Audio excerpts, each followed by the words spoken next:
Hello, what's up, guys? This is TS Football Broadcast. That's right, I'm not dead. It's been pretty much a year, and then before that, it had been another 6 months. I am not dead. I reiterate that I am not a reanimated corpse. I have long hair now. I'm wearing a Bernie Kosar jersey. I have a headband. I look like a football hippie. Let's get into it. TSFB. I'm sorry, I love the new logo, so I'm like, TSFB, TSFB. I'm really excited about it, but now let's get into it. So Tim Tebow was cut by the Jacksonville Jaguars. He didn't look good. Anybody with eyes could see that. He couldn't block at all, and as a tight end, you need that. Granted, the whole Jacksonville Jaguars couldn't really block. Granted, they were playing the Browns, who are the best team in football. Not actually. I'm a Browns fan. I am incredibly biased towards that, but still, the Browns are decent, and their backups were doing decent, but Jesus Christ, Tim Tebow couldn't block. I think this wasn't the worst move. It was a good business decision. They made some money. They probably improved their culture quite a bit because Tim Tebow is a culture builder, in my opinion. And hey, they got a little extra media attention in Jacksonville. That's a good thing. However, I saw a very awful take from Colin Cowherd saying Tim Tebow wasn't a professional athlete. And I'm like, yeah, he was, for all of Tim Tebow's faults, he was a pro athlete. And yeah, it was just such a bad take because he also is like, you can find a dozen of Tim Tebow at any gym. And I was like, you gotta be kidding me, Cowherd. A dozen? I've met like 3 people in my life. No, 4 people in my life that are probably as athletic as Tim Tebow. Granted, that's also a low bar to set, but still, it's like, it was a bad take. In our Jacksonville Jaguars news, Travis Etienne was hurt. He is out for the season. He got put on IR today. It's over. This is bad for the Jaguars. They still have James Robinson and T-Law and DJ Chark and some other playmakers. Their offense it's going to hurt their offense because Etienne and Robinson would have been really explosive, I think, but that line is still bad, so it might actually end up being a good thing that he's out because that line is ass. In Browns news, Cody Parkey has been injured. He's on IR. That is, I was about to say cut, and I'm like, wait, no, he hasn't been cut. He's on IR. I'm not really excited about that because from 0 to 40, he was doing really good. He was 19 to 22 on field goals last year. He was a pretty good kicker last year. Like he wasn't doinking. He was kicking them right through. And then, of course, now we have this McLaughlin guy. Little worried, but he did make a 49-yard field goal in preseason, so hopefully we're not too fucked. In other news, speaking of being fucked, Robert Jackson got waived. I think he was a good player, but yeah, it's one of those things where I'm like, he was underrated, he was a good player, but I don't know. I mean, that corner room has a lot of players.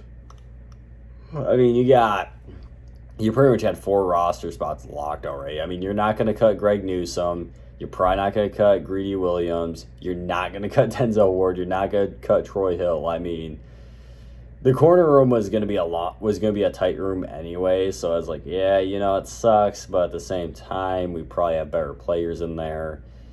I hope we can hide him on the practice squad so when Greedy inevitably gets hurt, we can bring Robert Jackson in. That would be kind of nice.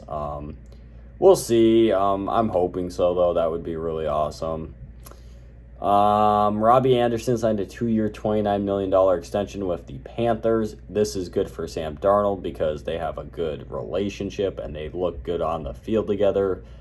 However, that could be bad because he's getting paid more than Odell Beckham now. And Odell's in at a bargain price, but still, I mean, I'm kind of like, that might end up being an overpay for the Panthers. We'll see. I think he's really good. I don't think it will be, but it could be, so we'll see what happens. Now in some weird news, the Big Ten, ACC, and Pac-12 are, like, an alliance now. Like, I saw this on Twitter and I was like, this is a thing now? So what? It's like, I don't know how it's going to work, but I'm like, you guys just binding together so you can beat the SEC? Or are we gonna see, like, I don't know college football incredibly well. It's something I need to work on, but are we going to see, like, Michigan and, I don't even know. I'm trying to have a Pac-12 school. UCLA just duke it out, and it's actually going to be like a Super League thing? I don't know. We'll see. I'm going to be watching a lot more college football this year, hopefully, so I'll probably have a stronger opinion on this in 6 months, so check in then. Feel free to comment. Answer this in 6 months, you bastard. In some more weird news, Roger Goodell is also with the Bills getting a new stadium. I just don't think that's very smart right now. It's like, yeah, the Bills are good, but you just got out of COVID. I mean, Delta variant, God forbid. I'm no comment there, but still, I have to mention that. But it's like, I don't think Buffalo's priority right now should be, let's build a new stadium. I think Buffalo's priority should be, let's clean up, let's make the city better, and then let's make the stadium. But right now it's like, oh man, in my opinion, I think it's a stupid idea. Just increase the parking lot and buy more tables. That's all you need to do for the Bills. Like, all you need. Larry Fitzgerald, unfortunately, seems like he's done. Yeah, he said doesn't really have a desire to play. He'll check back in a few months, but yeah, I think he's done. It's a terrible waste of a career. They never won a ring. It's kind of like Joe Thomas, except he actually got to the playoffs and got to a Super Bowl. So his whole career wasn't wasted, but it was definitely wasted for stretches by the Cardinals. But, you know, it was his time, I think. He wasn't looking like 2015 Fitzgerald. Now let's finish off with the first and second overall picks from last year, Trevor Lawrence and Zach Wilson. The Jags and T-Law, I think, might be in some heat. Obviously, Travis Etienne's hurt. Their offensive line looks like crap, and that defense looks forgettable at best. I don't know. I mean, Urban Meyer, I don't know how he's going to do. I mean, I think this could be a really bad team, potentially. But I also think DJ Chark, Trevor Lawrence, and James Robinson will make them fun to watch. But I think the Jaguars are going to suck. And I don't think Trevor Lawrence is going to look like the number one overall pick. It's going to be David Carr-like a little bit with how many hits he takes, I think. And I'm very worried about that.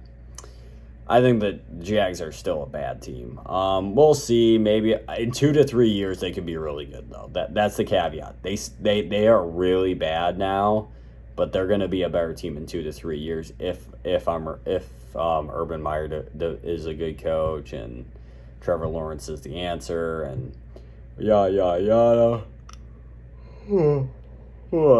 Sorry. I got that yawn was because I have to start talking about the Jets. Carl Lawson and Cam Clark were both injured. Carl Lawson was their big free agent acquisition. Cam Clark was a not highly touted, but pretty good offensive lineman, potentially. And this just makes Zach Wilson worse. And I don't know if you guys saw camp, but Zach Wilson was playing like shit. Now he did have a drive in the preseason. But it's preseason. Preseason, you can gather a little bit. So, against like 4-stringers, he can do a few things. But, yeah, Zach Wilson looks very not good, in my opinion. I'm very worried about how he's going to do. Now, I do think his mobility is excellent. And he physically, he's pretty good. But, like, the Jets, man, I mean, they just suck. They suck. That's all you can say. Well, anyway, guys, thank you all for watching. I'm glad to be back. Like, comment, subscribe. I do have a Twitter. It is just TSFB, TS Football Broadcast. I might link in the description below. We'll see. Have a nice day, and goodbye.